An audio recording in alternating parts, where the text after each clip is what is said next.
I'm the answer to your every cry. Solution for the weary heart.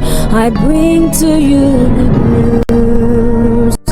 I'm rough. Ngiyakubingelela egameni likaJesu kuphina kuphi lapho ukhona khona ukutfolekana lithuba lelihle lekulalela-ke nayo i-Rhapsody yamaqiniso lebhalwe ngumfundisi Chris oyakhilome DSCD.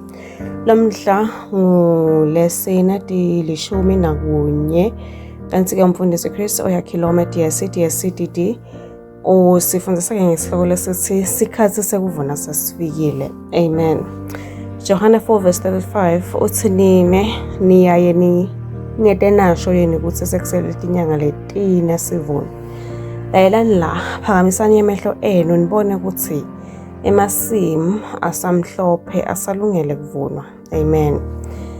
Inkosi Jesu yalungisa indlela icabanga yabafundi bakhe leseyikhona ngisho nalamuhla kulabathide umbono wekuthi kuvuna kuseda kulokudako. Kodwa isikhathi sekuvuna sesifikile, insimu seyivuthiwe futhi seyilungele kuvunwa. Ase uphinze ucabangisise engemavi ya Jesu lathi phakamiselane emehlo ngoba emasimu asamhlophe. Ngalamanye amavi nyalo sikhathi sekuthi uthatha isinyathelo. Kunebantfu labasefute nawe labakulungele wemukela livangeli. Kungenteka bangakubuki kanjalo. Kungenteka ukuthi abatende itimvo letvumelana naloko kodwa etinhlitweni tabo bafisa futhi balinzele liqiniso kaNkulunkulu. Lokhu sikhumbuta lokho lokusho iBhayibheli kubaseRoma 8:19 ukuthi ngoba indalo yonke ilinzele ngekulangatelela lokukhulu ukuthi uNkulunkulu embule amafuthana akhe. Nguwela bamlinzile ukuthi ubalethele enkhululekweni yemafuthana kaNkulunkulu. Nguwe lotabakhulula ebumnyameni ubalethe ekukhanyeni nasemandleni nasathana ubabuyisele kuNkulunkulu. Imisebenzi yabapostoli 26:18. Amen. Umfundisi uthi ungacabanga ukuthi bantfu abanenzaba nelivangeli. Labanyendi bamane balinzele ukuthi kube khona lo tabachazela lona. Lona mvunywe balinzele kubona kuvaye nekuluva kelithambo umusa kanye neluvelo lwaKristu ngawe. Uma uphakamisela emehlo akho ekuboneni kwamoya, utawubona emaphuba esikolweni sakho, ehofisini, emndenini, emphakathini, edolobheni, emakhaya, ngisho nasetinkundleni tekuchumana kusakata umlayeto welivangeli kanye nekutsenza impilo letinyenti ngoluthando lwaKristu. Sikhathi-ke sekuvuna sesisonzela. Ngako-ke yedama kutiphoba ube nemusa.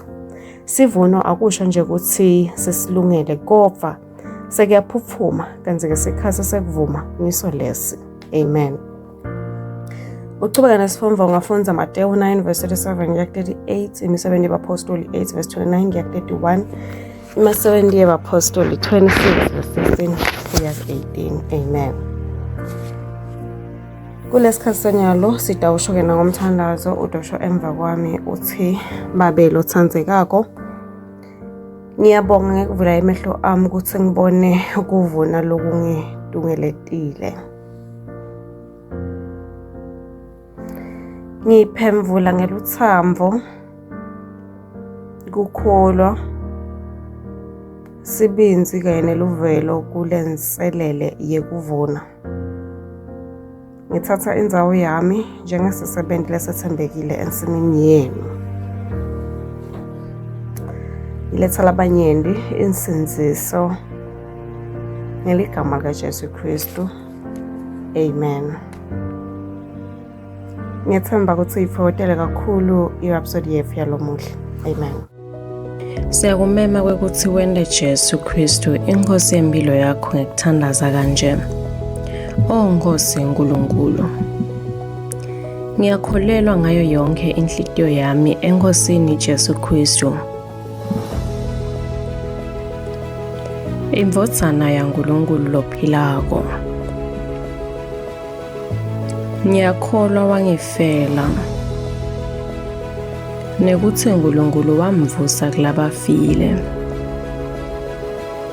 Ngiyakholwa uyaphila lamuhla. Ngiyavuma ngemlomo wami ukuthi Jesu Kristu uyinkosi yempilo yami.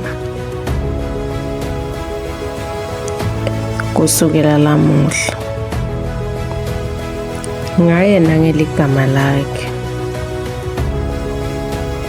Nekuphila lokuphakathi. Ngidelwe kabusha. Ngiyabonga Nkosi ngekusindisa impilo yami.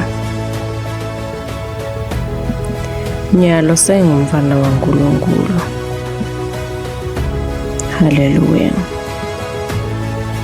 Siyakubongela Nyalo sewumfana kaNkulunkulu.